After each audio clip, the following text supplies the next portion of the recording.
बिस्मिल्लाहिर्रहमानिर्रहीम। Khurshid Ibrahim, Islamic study teacher from Gates academy.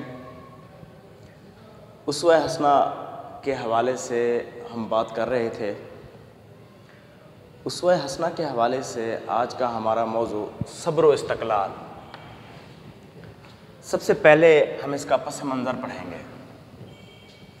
इंसान की ज़िंदगी में अल्लाह ताला की तरफ से आज़माइशें आती रहती हैं, लेकिन मज़बूत तरीन इंसान वो होता है जो अल्लाह ताला की इन आज़माइशों को बर्दाश्त करता है। अल्लाह ताला की उन आज़माइशों का किसी के सामने गिला शिकवा नहीं करता।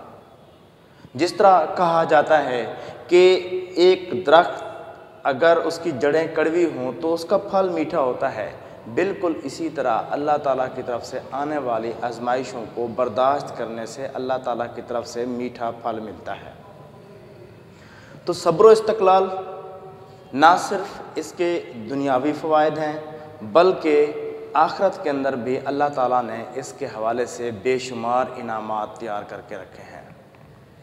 अगर हम सब्र व इस्तक़लाल का माजी देखें, पस मंज़र देखें, तो सब्र व इस्तक़लाल की जो ताने बाने हैं वो नबी अकरम सल्लल्लाहु अलैहि वसल्लम के साथ जाकर जुड़ते हैं। नबी अकरम सल्लल्लाहु अलैहि वसल्लम की हयात तय्यबा को जब हम देखते हैं तो आप सल्लल्लाहु अलैहि वसल्लम की हयात तय्यबा सब्र व इस्तक़लाल का पैकर थी। आप सल्लल्लाहु अलैहि वसल्लम ने तकलीफ़ मसाइब बर्दाश्त किए। आप सल्लल्लाहु अलैहि वसल्लम ने अपनी पूरी ज़िंदगी में तकलीफ़ और मसाइब बर्दाश्त किए, लेकिन इसके बावजूद आप सल्लल्लाहु अलैहि वसल्लम अपनी बात पर डटे रहे, इस्तक़लाल का मुज़ाहरा करते रहे। तो सब्र व इस्तक़लाल ना सिर्फ दुनियावी तौर पर इंसान को बुलंद करता है, बल्कि आखिरत में भी अल्लाह ताला के यहाँ उनका मकाम होता है। और इसके साथ साथ सब्र व इस्तक़लाल करने वाला शख्स नबी अकरम सल्लल्लाहु अलैहि वसल्लम की सुन्नत पर अमल पैरा हो रहा होता है। तो इसी सिलसिले में हमारी नेक्स्ट हेडिंग लग़वी मानी। लफ्ज़ सब्र के मानी है, बुनियादी तौर पर सब्र अरबी ज़बान का लफ्ज़ है। लफ्ज़ सब्र के मानी है रुकने, बर्दाश्त करने के। और लफ्ज़ इस्तक़लाल के मानी है इस्तेहकाम और मजबूती। यानी जब हम इन दोनों को मिलाकर पढ़ते हैं तो इसका मतलब है अपने नफ्स को खौफ और घबराहट से दिल की मजबूती से रोकना। ये सब्र व इस्तक़लाल के मानी में आता है। उसके बाद है इस्तिलाही मफ़हूम। इस्तिलाही मफ़हूम से मुराद है इसकी तारीफ़। इस्तिलाही मफ़हूम इसका कई तरह से लिखा जा सकता है। एक इस्तिलाही मफ़हूम हम इसका इस तरह से बयान करेंगे कि दीन इस्लाम की जिद्दोजहद में हायल रुकावटों और परेशानियों को दिल की मजबूती के साथ बर्दाश्त करना सब्र व इस्तक़लाल कहलाता है। सब्र व इस्तक़लाल कहलाता है।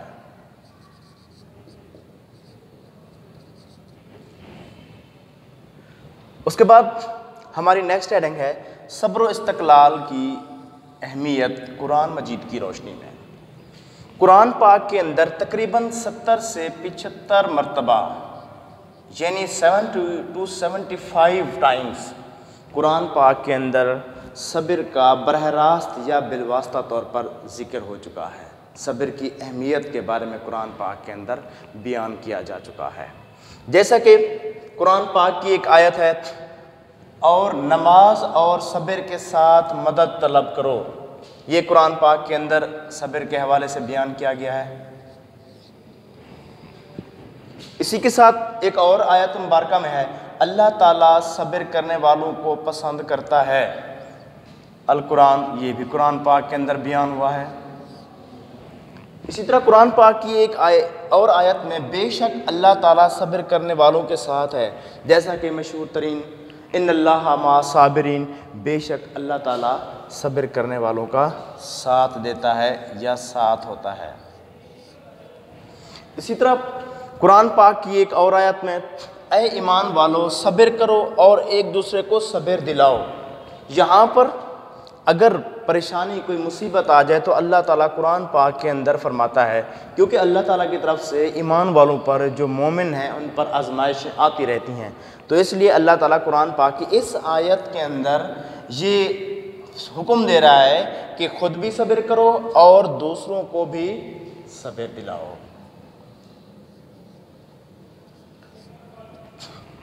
ये तो था सब्र की अहमियत कुरान मजीद की रूह से।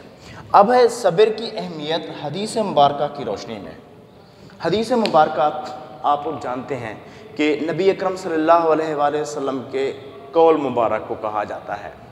तो नबी अकरम सल्लल्लाहु अलैहि वसल्लम ने ना सिर्फ खुद अपनी पूरी ज़िंदगी सब्र व इस्तक़लाल से काम लिया, बल्कि आप सल्लल्लाहु अलैहि वसल्लम ने अपने जो पैरोकार हैं उनको भी सब्र की तलकीन की, और आप सल्लल्लाहु अलैहि वसल्लम ने अपने पैरोकारों को सब्र के बाद खुशखबरियाँ भी सुनाई हैं। मिसाल के तौर पर एक हदीस में आता है, जो शख्स सब्र करे अल्लाह ताला उसे सब्र की तौफीक अता फरमाता है। यानी जो शख्स सब्र करता है अल्लाह ताला उसका साथ देता है और उसे सब्र की तौफीक फरमाता है। इसी तरह दूसरी हदीस में आता है, सब्र निस्फ ईमान है। यानी नबी अकरम सल्लल्लाहु अलैहि वसल्लम की इस हदीस मुबारक से ये साबित है कि अगर पूरा ईमान लिया जाए तो इंसान अगर सब्र करता है तो इसका मतलब है सब्र ईमान का आधा हिस्सा शुमार होता है। इसी तरह एक और हदीस मुबारक, नबी अकरम सल्लल्लाहु अलैहि वसल्लम ने फरमाया, सब्र मेरी चादर है।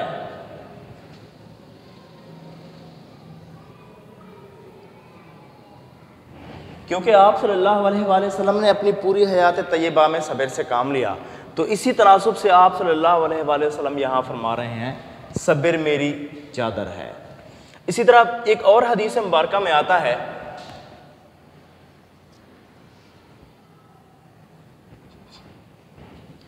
सब्र जन्नत के ख़जानों में से एक ख़जाना है।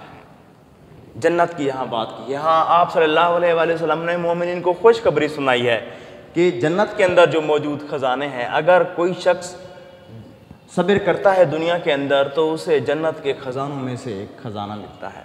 इसी तरह एक और हदीस मुबारक में आता है, सब्र बख्शिश की चाबी है। इसका मतलब ये है कि जो शख्स सब्र करता है अल्लाह ताला उसके गुनाह मुआफ़ फरमा देता है।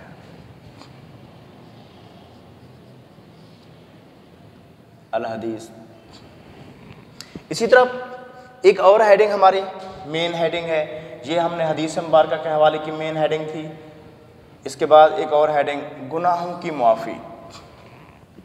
अल्लाह ताला यहाँ उन लोगों को खुशखबरी सुना रहा है जो लोग सब्र से काम लेते हैं।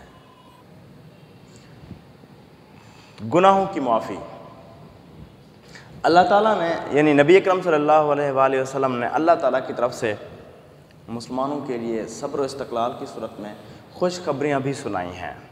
एक खुशखबरी ये है कि जो शख्स सब्र व इस्तक़लाल से काम लेगा, सब्र करेगा, मुसीबतों को बर्दाश्त करेगा, क्योंकि अल्लाह ताला की तरफ से मुसीबतें आती रहती हैं, परेशानियाँ आती रहती हैं। मोमिनीन के लिए ये अल्लाह ताला की तरफ से आजमाइशों का जो पहाड़ है या आजमाइशें हैं वो बाज़ औक़ात मोमिनीन पर आती रहती हैं। लेकिन मोमिन वो है, सच्चा वो है जो उन चीज़ों को बर्दाश्त करता है, उन मसाइब को, उन सख्तियों को, उन आजमाइशों को बर्दाश्त करता है। जब कोई मोमिन उन चीज़ों को बर्दाश्त करता है जो मसाइब और तकलीफ़ें आती हैं, तो उसके बदले में अल्लाह ताला उनके गुनाह मुआफ़ फरमा देता है। नबी अकरम सल्लल्लाहु अलैहि वसल्लम की हदीस मुबारक से ये बात साबित हो चुकी है। हदीस मुबारक कि मोमिन पर, नबी अकरम सल्लल्लाहु अलैहि वसल्लम का इरशाद मुबारक है, मोमिन पर जब सख्ती, बीमारियों, यहाँ तक कि उसे कांटा भी चुभे तो अल्लाह ताला उसके बदले में उसकी कुछ खताएं मुआफ़ कर देता है। यानी अगर मुसलमान को, मोमिन मुसलमान को कोई कांटा भी चुभे तो उसके बदले में भी अल्लाह ताला उसके गुनाह भी मुआफ़ कर देता है और अल्लाह ताला उसकी नेकियों में भी इजाफ़ा फरमा देता है। इसी तरह सब्र व इस्तक़लाल के हवाले से एक और पॉइंट, मोमिनों पर आजमाइश। जो मोमिन हैं, जो अल्लाह ताला के प्यारे हैं, जो अल्लाह ताला पर यकीन रखते हैं, उन पर आजमाइशें आती रहती हैं। वो हमेशा अल्लाह ताला की आजमाइशों का सामना करते रहते हैं, क्योंकि अल्लाह ताला हमेशा अपने प्यारे बंदों को ही आजमाइश में डालता है। तो नबी अकरम सल्लल्लाहु अलैहि वसल्लम ने मोमिनों के हवाले से भी कहा है कि जब मोमिनों पर कोई आजमाइश आती रहती है अल्लाह ताला की तरफ से, तो अल्लाह ताला उन आजमाइशों के बदले में उनके सारे गुनाह माफ़ कर देता है। फिर आप सल्लल्लाहु अलैहि वसल्लम ने अपनी इस हदीस मुबारका के अंदर उन आजमाइशों की सूरतें बयान की हैं। जो मोमिन मर्द होते हैं उनके कारोबार तबाह हो जाते हैं बाज़ औक़ात आजमाइशों की सूरत में, और जो मोमिन औरतें हैं बाज़ औक़ात उनके बच्चे फौत हो जाते हैं। लेकिन अल्लाह ताला की ज़ात उन दोनों सूरतों में उनके गुनाह माफ़ फरमा देती है। इसी तरह एक हदीस मुबारका है, मोमिन मर्दों और औरतों पर कभी कभी आजमाइश आती रहती है। कभी उसका बच्चा फौत हो जाता है और कभी उसका माल बर्बाद हो जाता है। तो आगे तो उसके नामा अमाल में कोई गुनाह बाकी नहीं रहता। यानी अगर मोमिनों पर आजमाइश आए और वो मोमिन अपनी आजमाइशों में सब्र व इस्तक़लाल से काम लें, तो अल्लाह ताला उनके तमाम गुनाह माफ़ कर देता है। इस हदीस मुबारका से साबित हुआ है। तो सब्र व इस्तक़लाल की एक और हेडिंग हमारे पास, हज़रत लुक़मान का कौल। हज़रत लुक़मान रज़ियल्लाहु ताला अन्हु ने अपने बेटे को चंद नसीहतें की थीं, और उन चंद नसीहतों में एक नसीहत ये भी है कि सब्र व इस्तक़लाल से काम लें। उनकी उन अल्फाज को अल्लाह ताला ने कुरान पाक के अंदर बयान फरमाया है। कुरान पाक की एक आयत है जो हज़रत लुक़मान का पूरा कौल बयान फरमा रही है। उस आयत का तर्जमा कुछ इस तरह से है, और जो मुसीबत तुमको पेश आए उस पर सब्र करो, बेशक ये बड़े अज़्म की बात है। कुरान पाक के अंदर ये आया है कि जो भी मुसीबत दरपेश आया, हज़रत लुक़मान अलैहिस्सलाम अपने बेटे को नसीहत कर रहे हैं कि जो भी मुसीबत उनको दरपेश आए तो अपनी उस मुसीबत में वो सब्र व इस्तक़लाल से काम लें।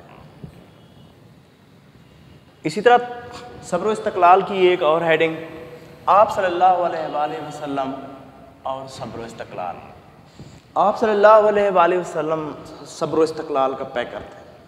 आप सल्लल्लाहु अलैहि वसल्लम ने जब तबलीग दीन शुरू की तो आप सल्लल्लाहु अलैहि वसल्लम को इस बात का यकीन था कि वही लोग जो मेरे दोस्त हैं, मेरे अपने हैं, मेरे रिश्तेदार हैं, वो मेरा साथ देंगे।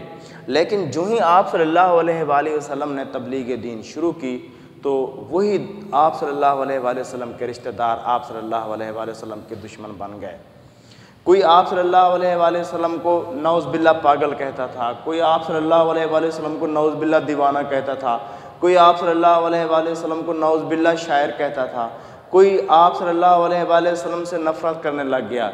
कि किसी ने आप सल्लल्लाहु अलैहि वसल्लम के कत्ल के इरादे फरमाए, किसी ने आप सल्लल्लाहु अलैहि वसल्लम के गर्दन के अंदर कपड़ा डालकर खींचा। यानी आप सल्लल्लाहु अलैहि वसल्लम को तरह तरह की तकालीफ़ पहुँचाई गई, तरह तरह के मसाइल का सामना करवाया गया। लेकिन इसके बावजूद भी आप सल्लल्लाहु अलैहि वसल्लम सब्र व इस्तक़लाल का पहाड़ साबित हुए। आप सल्लल्लाहु अलैहि वसल्लम ने उनके सामने घुटने टेकने की बजाय, उनकी बात मानने की बजाय, आप सल्लल्लाहु अलैहि वसल्लम को जिस मकसद के लिए अल्लाह ताला ने भेजा था, आप सल्लल्लाहु अलैहि वसल्लम ने अपना मकसद जारी रखा। अल्लाह ताला नबी अकरम सल्लल्लाहु अलैहि वसल्लम ने यहाँ पर फरमाया भी है कि दीन इस्लाम में जितनी तकालीफ़ मुझे दी गई किसी और नबी को नहीं दी गई। दीन इस्लाम में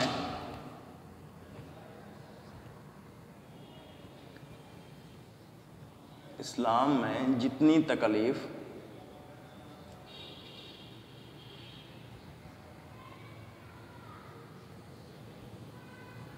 मुझे दी गई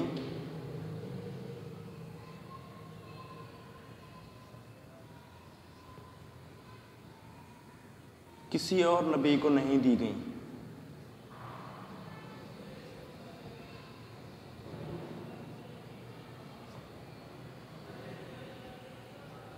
दी गई यानी इन तकलीफ, इन मसाइब के बावजूद भी आप सल्लल्लाहु अलैहि वसल्लम सब्र व इस्तक़लाल का पहाड़ साबित हुए। तो आप सल्लल्लाहु अलैहि वसल्लम की हयात तैयबा से सब्र व इस्तक़लाल के हवाले से एक और हेडिंग, कुफ़ार की मुखालफत। जब आप सल्लल्लाहु अलैहि वसल्लम ने तबलीग दीन शुरू की तो आप सल्लल्लाहु अलैहि वसल्लम के अपने ही रिश्तेदार मक्का वाले आप सल्लल्लाहु अलैहि वसल्लम के मुखालिफ हो गए। कुफ़ार के वफूद आपके चचा हज़रत अबू तालिब के पास आए, यानी कुछ लोग आपके चचा हज़रत अबू तालिब के पास आए और हज़रत अबू तालिब से कहा कि ऐसा हो सकता है कि अगर आपके भतीजे ने ये काम ना रोका तो ऐसा हो सकता है कि दोनों कबाइल में से कोई एक कबीला बाकी रहे।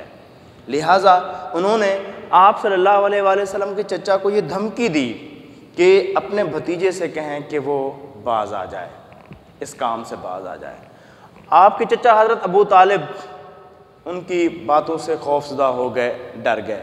जब आप सल्लल्लाहु अलैहि वसल्लम तशरीफ़ लाए तो हज़रत अबू तालिब ने आप सल्लल्लाहु अलैहि वसल्लम से फरमाया, ये अल्फाज हैं, ऐ मेरे भतीजे, मुझ पर इतना बोझ ना डाल कि मैं बर्दाश्त ना कर सकूं। यानी वो इतने कुफ़ार की बातों से खौफज़दा हो गए थे।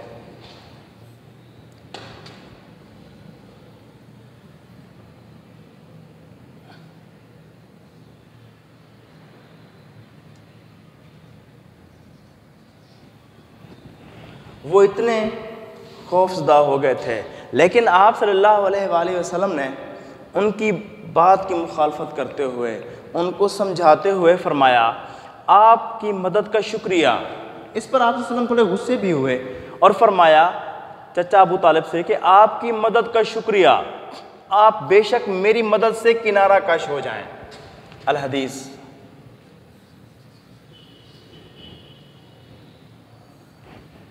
यानी नबी अकरम सल्लल्लाहु अलैहि वसल्लम ने अपने चचा हज़रत अबू तालिब को ये वाज़े पैगाम दे दिया कि अब वो भी बेशक उनकी मदद से बाज आ जाए।